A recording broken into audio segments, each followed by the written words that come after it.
Welcome to the Badass Direct Sales Mastery Podcast with your direct sales dom, Jenny Bellinger.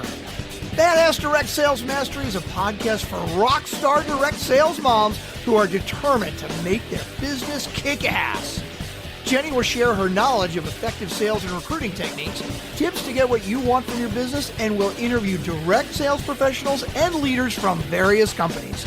The interviews will give insight to how these rock stars got to where they are and where they plan to grow in the future.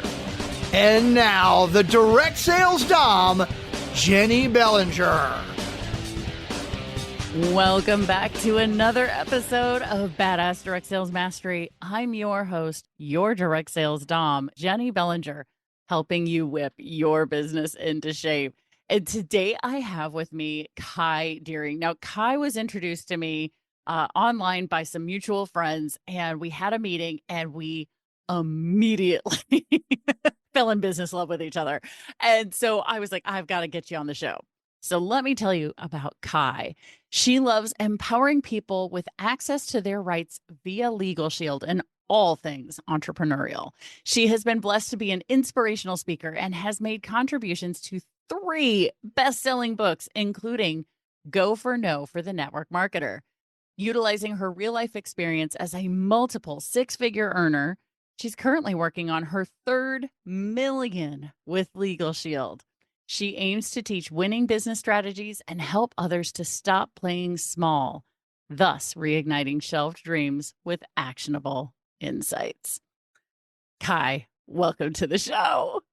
Thanks for having me. I've been really excited about coming on your show. Your show's amazing. Thank you so much. Like I said, we fell in business love with each other when we chatted. So how did you get into this entrepreneurial world? How did you get into LegalShield?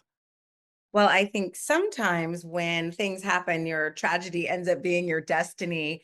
My last corporate job, I thought I was killing the game, making, good money, just loving it. And then I had a boss who just didn't like me. And she fired me, and it kind of came out of nowhere. And when I look back, she kind of did me a favor. So she ruined me for corporate America forever. I was like, I'm never going to be under someone's thumb.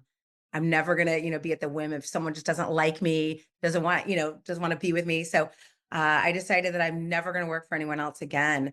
And in fact, that company actually called me and said, what would you say if we fired her for firing you? Would you come back? And I said, nope, I'm out. No way. Mm-hmm. So it put me in a trajectory for entrepreneurialism. Of course, I had a couple failed ventures, right? Because I think we all have to kiss a few toads before we find that prince. And I ended up in something that I just didn't love, just didn't make my heart sing.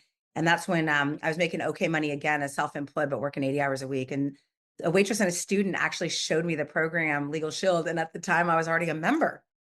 And I was actually referring it for free. So I thought, what do I have to lose? It'll be some extra funny money. Might as well get paid on some of my referrals. And much to my delight, within a handful of years, it took me about 3.5 years. I didn't have a lot of time, but I was able to replace that 6-figure income work from home. And this is now all I've done for, over a decade.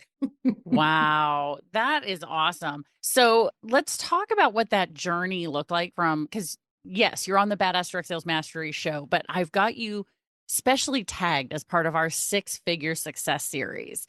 And so one of the things I always like to ask people who are in that category is, what did your journey from 0 to your first 6 figures look like? Messy of all, but I'll tell you my income, because I think it's really important that people understand that you got to know the game you're in. So I didn't even know it was network marketing till like a year later. And I thought, oh my gosh, I should quit. And luckily my husband said to me, it's the same company you are bleeding. Our colors were black and gold at the time, black and gold for get over it. So I started really studying the profession and the industry and realized if you get it right, like it is the best profession on the planet. So I got an education and things started to grow. So my first year, it was so funny. I saw this guy make a lot of money in his first year. And I'm like, I'm going to smoke that twerp in my first year, right? My first year, because I didn't know what I was doing. I did everything wrong. I was cuckoo bird, if you will, was weird. My first year, I only made $500 a month, which was $6,000. And my friends were all making fun of me. And that's when I figured out it was network marketing. And I was like, okay, I could either quit or I can just go all in. So I went all in. The next year, I only had slivers of time. I was working 80 hours a week. I did 14,000. And it's been said kind of in network marketing that the first year, right, is kind of a mess. The second year, you could be making some good money. By your third year, you should probably be making car money. So that third year, I made about 39,000. The next year, it went from 6,000 to 14 to 37 to 69 to 98,000. And I always say it hasn't been that bad since. But a lot of people will do that 1, 3, 5, those years in another company and another venture. And then they come into your company and you start comparing yourself. So the guy that I wanted to smoke, right? Because I was like, I'm going to beat him. Well, he'd had network marketing experience before. He was in another company. He had some team that could come over and things like that. So I started really learning that, I can't compare myself to other people. My journey is my journey, but the good news was as long as you stay in activity and never quit, success is imminent. So that's what I have to share. So if what you're doing isn't stupid, you have a great company that you love and you're excited about, that you're willing to work with, then just stay until. Don't Yeah. job hop and go to the next company because it's probably not the company, it's probably you. You just haven't figured out yourself yet. There you go. Right. I think that's absolutely wonderful. And the reason I started the Six Figure Success series within the show was because I wanted people to see that these six-figure earners are encountering the same obstacles. They're making the same mistakes that we all did in our beginning, right? Because it's all a learning thing. It's just how do you bounce back, right? How do you bounce back from those mistakes, from the not knowing, right? You don't know what you don't know, right? But if you can continue on, just like you said, if you can stay the course, right? As long as the company doesn't do something that you're not in alignment with, well, then obviously you're going to want to find something that you are in alignment, right? But I think that's a really important key piece there is it's not about comparing yourself to others because, it's apples and oranges. It's chapter 47 to chapter 2, you know? Well said. And, I have a quote that I have on all my emails and everything. It just says, stay the course and success is imminent. I think we live in a quitter's world where people will say, I do in front of their friends and families, but, until they don't feel like it and then they get divorced. You know what I mean? I think we always just have an exit strategy for anything we do. And in business, a lot of times the key to success is just keep pushing forward. And we live in a quitter society, and it's kind of sad that we'll quit on our marriages, we'll quit on our jobs. It's inconvenient. It's not fun at this moment. You know what? When you get through it, it becomes more beautiful on the other side. Yeah, absolutely. Absolutely. So now with that first six figures was being messy, what was the biggest obstacle that you overcame during that journey to your first six figures? Looking back, what was the one that you're like, oh God, yeah, this is the one I'm most proud of, overcoming? So I think I always had a pretty good work ethic. So even when I was spare time, they said do this DMO, daily mode of operation, and I did it every time. So it was basically oversimplified: show up to events, do personal development and do activity. So I call that PAVE, right? So personal development, activity, and then vision. You have to have some vision because you got to know where you're going. And then events. So if you just pave your way to success every single time, and that's it, do a little personal development all the time, it is all going to work out. So the one thing I will give myself credit for was I was definitely the steady Eddie. Like my superhero power is definitely consistency. I'll just keep, if someone else has what I want and they're telling me, because they have no reason to tell me how it doesn't work because they get paid off of what I do. If they tell me what to do and they've had success, if I just do it, what they do, I will have it as well. But what happened wasn't what you were doing, it's how you're doing what you're doing. Right. So if you have desperation on your breath, your commission instead of mission driven, then people are going to feel that. So there might have been some of that going on too. Like I was getting frustrated. And so, maybe that was coming out in the way I was doing the activity, because the DMO and network marketing is all the same: activities, events, personal development, sell the vision. And so, unfortunately, I think it was how I was doing the how-tos, right? Okay. Maybe too aggressive, maybe because I needed it. Quit my business too soon. I started another business, like I said, and I didn't love it. And I probably sold that too soon. I should have stayed. So I wasn't quite as hungry when I transitioned. You know what I mean? Waited a couple Okay. more years. So I say that to say it's always you. I mean, if the comp plan's the same for everybody, the products are the same for everybody, the only factor that's the variable in the equation is you. And people don't like that. I think it's like a funhouse mirror. Everywhere you are, there you are. And that's Mhm. why people quit, because you can't hide. Like in corporate America, you could hide, right? Just do your job. Hopefully no one sees you, do it half-assed. Who cares? But here, if you're not winning, it's only because of you. Mm. Total responsibility. So I had to figure out, I had a boss mentality. I wasn't a leadership mentality. You do what I say because I got a paycheck over your neck. Well, that doesn't work in network marketing. So I had to unlearn some stuff. And so I was my own worst enemy for sure. And I'm still working on me. I've never arrived. And I think you're messy and you accidentally make six figures, and then you're super messy and then you accidentally make 1 million, and then it's all going to be messy. And that's why I love it, is because the only thing that is in this game is you, and how much better can you get? Because that's it. That's the only variable, I think, in all of it. Yeah. And I think that's probably why the overturn, rate in this industry is so high, is because there are probably a lot of people who aren't ready and willing to accept that responsibility for their success. They're waiting for their mentor, the person who brought them into the business, to hand it to them. They're waiting, or they came into it thinking it was get rich quick. No. There is no business that's get rich quick. Sorry. No, and we could do a better job, let's face it, in network marketing, of letting them know they're going to work their face off, but it's going to be worth it. And that's the vision part of that. And I think, in a lot of industries and companies and things like that, we kind of forget the vision. Like, so why is it worth the nose? Why is it worth the, roller coaster ride? Woohoo, LegalShield forever. Someone said no. Oh no, it's not going to work. Now I'm crying in the closet. All of that. Like, why is that worth it? Because at the end, you'll have an incredible lifestyle when you live a life of you get to get up when you're done sleeping. You get to work if you want to work. You get to work from your phone. It's not even a home-based business. It's a phone-based business. You can work from the beach. You can work from the boardroom. You can work from your bathing suit. You can work from, so freedom isn't free. It's not a lottery ticket, but I think we need to do a better job of sharing with them why it's worth it. I mean, like, I think Eric Worre always says, we're not perfect, but it's a better way.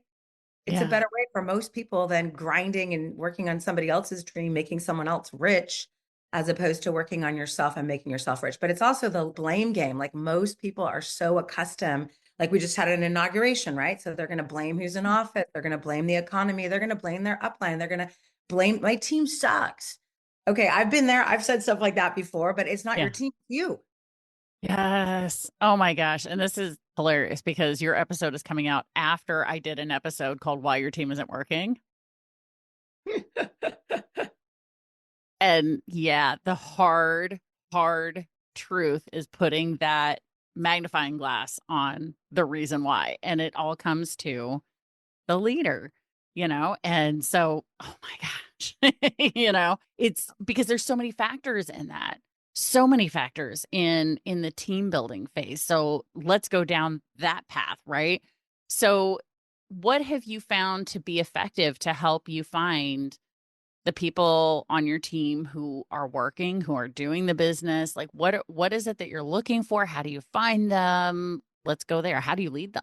Well, thank goodness network marketing is so forgiving and the price of entry is so low. Like, if you had a business that cost you 150 grand just to open your doors, a $10,000 a month burn rate, right? I mean, you'd have to figure it out fast. Like, you $5,000 in a $6,000 in a year, $500 a month, you'd be in bankruptcy court, So luckily here, it's super forgiving. You can work harder on yourself, as Jim Rohn says, than your business, until, those, working on yourself shows up in your business. So I love that about network marketing. And, when we talked about the pave your way to success, if people are showing up and they're taking some sort of messy action, they're deserving of your attention. It just means that they need to, read another book. Maybe you need to point them in a podcast like yours so they can start getting their belief up in the profession and themselves and all that good stuff.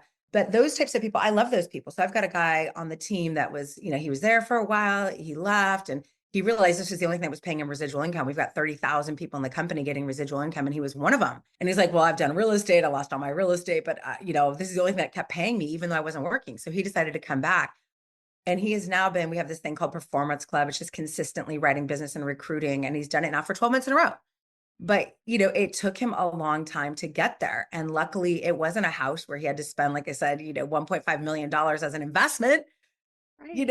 And then have it go south. So he could just sit here and work on himself and figure it out and keep showing up until it finally clicked for him, which, thank goodness, it did. And I think he's going to be one of our ring earners, one of our executive directors. So if someone's showing up, if they're on all the Zooms, if they are, at least attempting to do you know, activity, but it's not yielding the results, those are the people worthy of your time, Mhm. right? You should spend time with those people. It's the people that are whining, that aren't showing up, that you got to poke with a stick to get them to do anything, just kind of let them go. And I'll tell you a funny story, Jenny. It was my first, couple of years in the business. I had hit the top position, our bonus position, not the top, but the top bonus position. Right. And I realized that I had touched every membership that went through my organization. Like I knew their names, I knew who they were. Yeah. And I was like, you know what? I am running a freaking daycare. This is not the business that I want. So I kind of just, let my people go. Like I just let them go. And they knew where the meetings were. They knew where to go. I mean, they'd been there for 2 years now. And Yeah. literally they all stopped working. My business, crashed and burned. But the good news was I now built it with people that wanted it for themselves, not for me. And I had some personal power. So people wanted to please me and wanted to, do what I wanted them to do. But now I've built it with people that will run, they don't even know who I am. Some of them, like, I wouldn't do this for you. They wouldn't care if I quit. They wouldn't, right? Those are the people you want, are the people that would do it, whether you were there or not. Mm. Ooh, okay. So now that the $64,000 question, right now we've gone and dated ourselves. But the $64,000 question is, where do you find them? How do you find them? How do you get them on your team? Well, so that's really interesting. So I hear people say, well, I'm going to recruit up. That's all I'm going to do. I'm just going to recruit people. Okay, great. But listen, every dud knows a stud. Now, I'm not calling people duds or stud, but just for the sake of argument here, Right. the woman who recruited me was a waitress and a student and a friend of mine's roommate. She hadn't had a lot of business success. And so she recruited me and somebody recruited her. But if they hadn't recruited her, who was technically, I mean, I hate to use the word a dud because she's not, she's a really beautiful human, but somebody who hadn't had a lot of success in life, that might not have been on somebody's list because that wasn't recruiting up. But she knew people on her list that were recruiting up, right? And she didn't have to, like I said, poke me with a stick, ask me if I was going to be at the meeting. I was probably there before her, right? So what Mm. I say is you want quantity of people. We don't have a quality problem. We have a quantity problem. The more people you can put through the, pipe and help them find their top people, the more you're going to have those people to work with. So when I hear people say, I'm only going to recruit this type of person or that type of person, I think you're missing a lot of people because those people know those people and those people can become those people because we promote personal development so much here. They might be a diamond in a rough that could be there.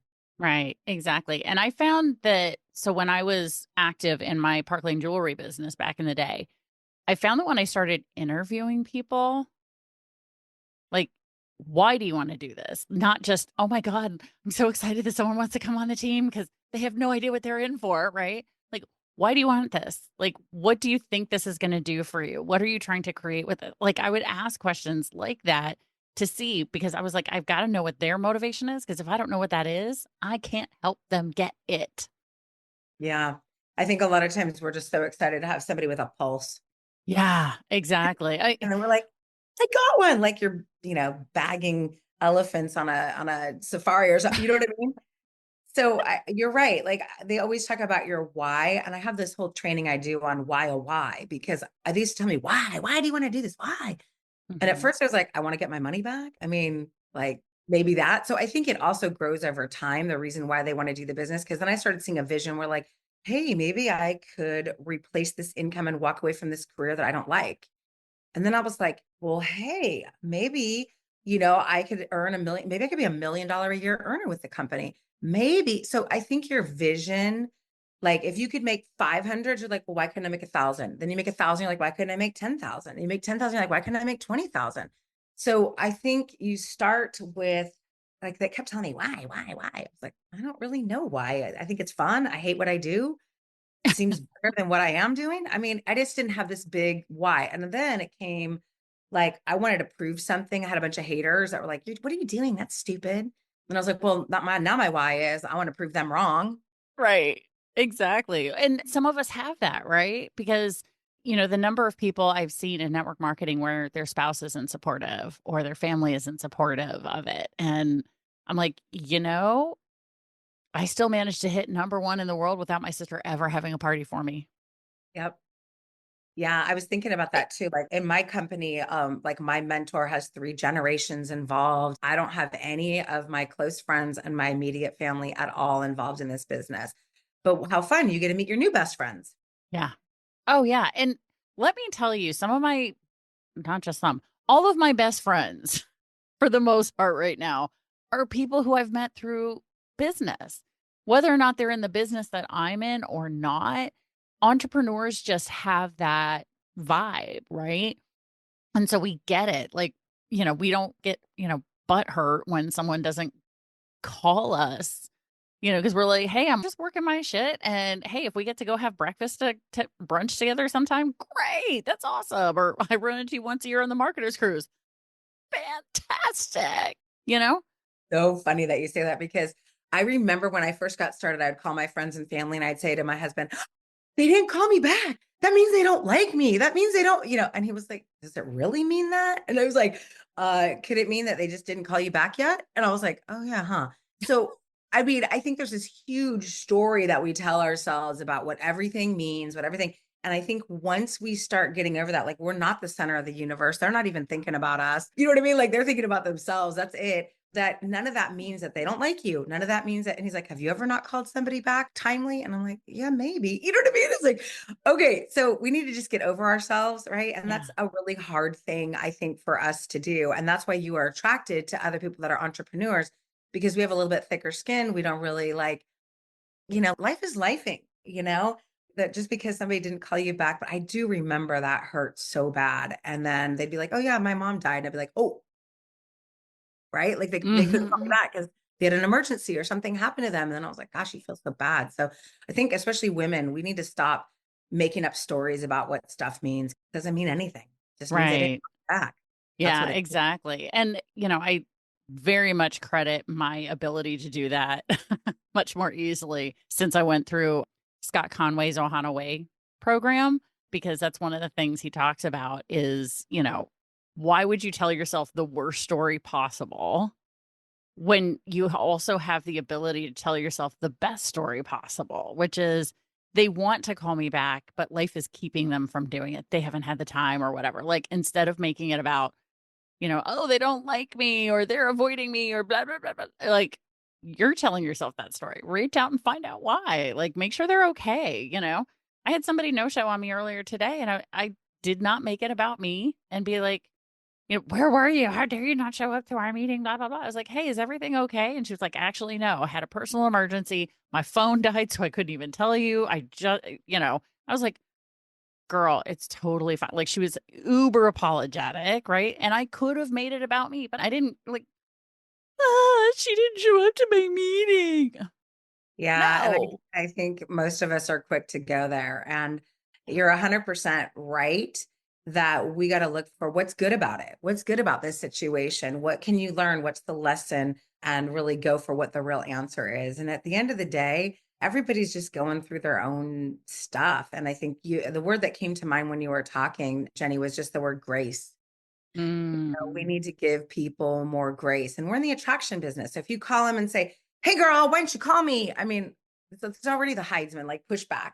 So now Yeah. it's like, hey, are you okay? Is a different conversation that leaves this space for others to be able to tell you really what's going on. Yeah. So kudos to you. I did do a little bit of work with Landmark, which I think is also really good Oh. for being able to position yourself in situations like that. I think that's also another great resource to go through if you're looking to figure out yourself a little bit more and why you always go there. Yeah, no kidding. I mean, no, one would hope that people would not want to do that, but unfortunately our brains have evolved to protect us from pain and things, right?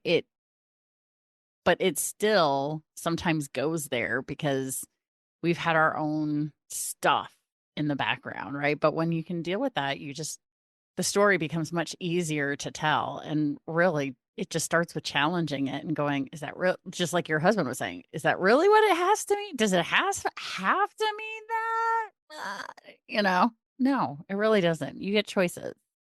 And I think the faster that you realize that nothing's about you. Oh, so this is really funny too. Like, I'll do live dials for the team so they can hear me calling people, right? I think that's a great thing to do.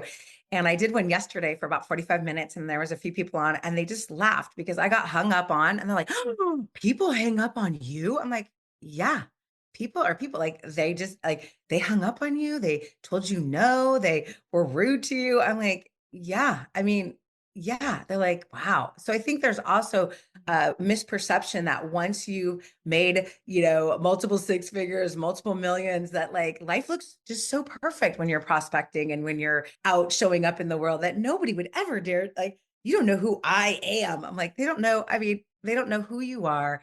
No. You're just a phone, person on the other end of a phone. So just the less personal you can take that stuff. And then there was one guy who was like super excited and they're like, did you sign that guy up? And I said, no. And they said, how not? I said, you can't fall in love with people's potential either. Because some Yeah. people will talk a big game and have no Mhm. action behind it. So, people will prove to you who they are by their actions. And so we can't always take everything they do at face value. I see you get Yes. excited. Yes. Okay. One of my favorite quotes in the history of ever, okay, is Ralph Waldo Emerson. And it's, your actions speak so loud that I cannot hear what you say. Yes, my mom used to use that against me all the time as a kid. Yes. That is one of my favorite quotes because, and it's something that has come up in my life over and over and over again. Like, and so now I'm at the point where you are, where it's like, show me, show me, show up to sign up, show up to the trainings, show up to the events, you know what I mean? Like, show up to the mentoring sessions, the office hours, whatever it is that a leader calls their thing, right? Show up, but I'm not going to chase you down. Yeah. Because you really do think, I remember getting started and it's like that whole like lottery mentality. I'm like, oh, if my brother-in-law gets in, I'm going to be rich. My brother was not going to do it. He didn't do Right. it. And it's like, Right. oh, then you quit. So falling in love with people's potential is super dangerous because you think, oh, if this one person does it or, but they don't. And then you think, oh, I don't, I'm out of business.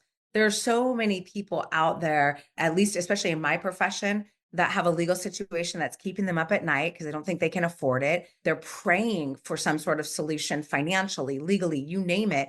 And you've got the solution, and we've got the biggest gift in network marketing, but yet we keep it the biggest secret. Like, what is that about? What are you afraid of? Are you afraid of success? Are you afraid of failure? What are you afraid of? Because that's the only thing that keeps us from not going out and really sharing the good news even more.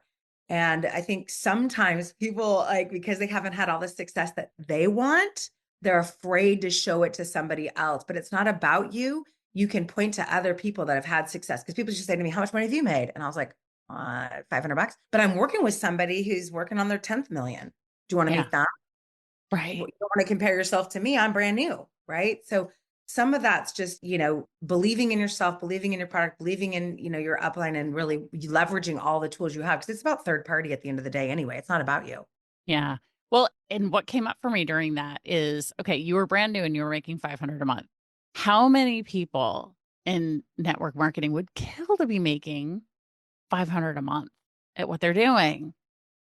Right? How many people would kill to just be at that level right there? That's where you were as a newbie. You know? Well, we're really blessed. Like we have a small business product that can pay $500 to $1,000 for one transaction. So Right. it's a little bit different. Certainly isn't a really high ticket item. Like some of the companies have like a large high ticket item, thousands and thousands of dollars. So one sale can lead you, a few thousand. But yeah, I mean, there's a lot of different products and companies and Yeah. compensation plans and things like that. Just know if someone else has done it, you can do it too. And don't compare yourself yet. Yeah. You'll get there. Oh my gosh. I love that. And talking about this and the leadership piece, you have offered for the Badass Crew to be able to get access to your book, The Art of Leadership, if they would like to have access to that, because, you don't get to six figures by yourself. No, and I'm so glad you said that. Like literally, I write on average like 3 to 4 memberships a month. This is over my whole career, and I recruit like one person a month. I'm not kidding. Like that's been my average. Now, certainly, there's been sprints where I'll do a lot more than that. Times where my mom passed away, where I didn't work for a Yeah. year. The company still paid me, well over 6 figures. So, there are going to be seasons where you're going to want to kick butt, like be a badass, or seasons where life is happening. But the consistency over time and having to build a team of consistent people is really the key to success. It's a large group of people doing a few simple things compounded over time. You're going to get a rock star, but if you're banking your whole business on rock star, like most of my money comes from the onesie twosies. That's it. because Yeah. that's all I am. And I just want an army of people like me that write 3 or 4 a month, recruit one person a month, and just does it over time. But this Art of Leadership book is actually, I'm just a contributing author. I do have a book that I'm Oh, working on. girl, don't say just. You are Thank a you. contributing author. Because you're freaking brilliant. I Oh, already I can tell my audience has like pulled so many nuggets from this. So imagine what they could do if they can sit there and read and hold it in their hands and highlight and take notes based on what you put in that book. So The Art of Leadership, tell us more about the chapter that you wrote. so it's kind of an anthology of a lot of women and men who've had success in their careers. And it really just goes through the story of how, leadership is, and most of it's exampleship. So the number one thing I could say about leadership is I'm not going to follow anybody who's not done what I want to do. And that's called your boss. So your boss tells you, you have to clean the latrines, but I'm not going to do it. You want someone who's in the trenches with you that's actually doing the do. Imagine if I recruit somebody and they say, how do you write a membership? And I'm like, I don't know, I haven't written one in 10 years. You know what I mean? Like, do you really want to work with someone like that? I want someone in a activity that's writing memberships every single day, that's in the trenches, that knows what are the objections that you're going to hear. How do you actually sign them up? How do you actually do this whole business? And that's, I think, what I offer people is exampleship. I'm never going to ask somebody to do something that I'm not willing to do. And that is really what I highlight in the book, right? Leadership's great. You can study it, but the first person you have to lead is yourself. Oh, so good. And so they're going to get an actual physical copy of the book. So, yeah, so that is what's awesome. I mean, I personally am somebody who prefers when I'm reading to learn to have a physical copy of the book in my hand because I highlight, I'm writing the book, which every bibliophile is probably having a heart attack right now. But I find if I can interact with the content, I am much more likely to retain it and be able to put it into action. So I think that is absolutely awesome. So the way that they can access this is by going to the link in the show notes and sending you their contact information, their address, so that they can receive a physical book, right? Yep, it's connectwithkai.com, and they'll be in the show notes. But I love that you just said that. So my library is ginormous. And my husband's like, no more books, because I keep buying books. And I think that's a huge clue. Like, your library will be the size of your leadership. So, don't be afraid. You liked that. So don't be afraid to buy books, read them, but the book not read is never going to help you. So if you just got shelf help, right? That's not going to help Mm-hmm. you. Actually read them. And I love how you said, I write in them. I take notes in them. I get goosebumps when you said that. I highlight them. And he bought me a Kindle, and I'm just like, it's just not the same. Like, I See, can't do I it. use that for my pleasure reading, Ah, right? that would work. Because it's so much easier to take a little Kindle or the Kindle app on my phone or my iPad, right? Like on a cruise with me. I didn't bring any physical books with me on the cruise, but I had books in my Kindle. I had books in my Audible that I didn't have to carry. So no weight, but still all the things there that I wanted when I was hanging out on my cruise ship. Like I have a few Fun. minutes. I'll go ahead and read for a little bit, or listen while I'm getting ready, kind of thing. So all that fun kind of stuff. So connectwithkai.com. If you're wondering how to spell it, Kai, connect with Kai. And the link, if you're worried about getting it wrong, we have the link in the show notes, of course. For those of my badass crew already knows how to get to the show notes, the episode notes, the description, and the YouTube. That's easy. But newbies who are maybe this is the first time you're listening, you're like, how do I get there? Grab your phone, as long as you're not driving, scroll under Kai's gorgeous picture, and you will see the link connectwithkai.com. And then go find the link that says, check out my episode with the badass right here. And you will be able to fill out the form to be able to get a book sent to you from Kai. So, The Art of Leadership. So, if you're somebody who's looking to learn more about leadership, go get that book. So, Kai, you have been amazing, awesome. So many brilliant nuggets in this conversation. And I know we're going to have you back to talk more, especially, when maybe you hit the 7-figure club, because then we need to talk about, okay, what does it look like going from 6 figures to 7 figures? If you choose to go that direction, it's totally up to you. But I know you're working on your 3rd million with the company. So that's amazing. And it's not about me. It's about, we have several people on the team that are just winning in a big way, and a couple of 6-figure ring earners that are on their way to, Millionaires Club too. So I think it's fun to have success, but it's even more fun to have successors. And that's really where the fun part begins. Because now it's not about me. It's about how many people can we help, retire a spouse or retire early or pay off debt or, pay cash for weddings and just, colleges and things like that. Like that's really where it's that growth and contribution piece that I get fired up. I love helping people regardless of what, if they're in my company or not. I just love helping people and wanting to see people win, because the better anybody does, it's another story to point to. The better anybody does, the better we do as a profession and as just, leaders. It's great. I love it. Yeah. And one of the things that I've carried with me since I was trained in NLP is if anyone can do it, or if someone can do it, anyone can do it. Right. So, I mean, for years and years and years, people thought you couldn't run a mile in less than 4 minutes. And then Roger Bannister in 1954 ran a 3-minute and 58-second mile. And 2 weeks later, someone broke his record. And 2 weeks later, someone broke that record. And it just keeps going, right? Because once people see that ceiling no longer exists, all of a sudden it's like, oh, belief shifts and boom, boom, boom, boom, boom. So I imagine you are also sharing bunches of these nuggets also on your Instagram. So if people want to go follow you at your Instagram, that's a good place for them to connect with you as well. Sure. It's KAI my last name, DEERING.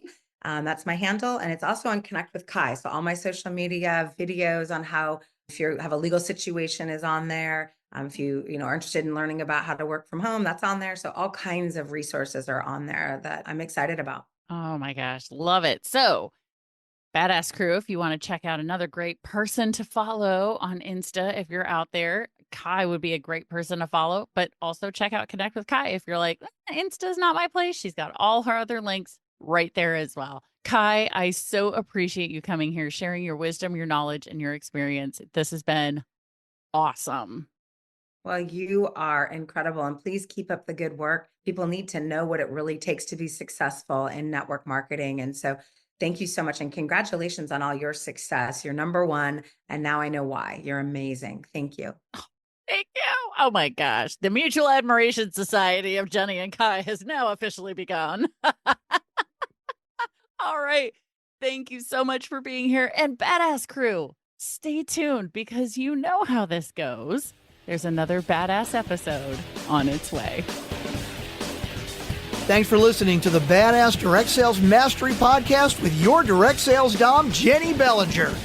Why are you waiting to go to badassdirectsalesmastery.com? Don't make the dom get her whip.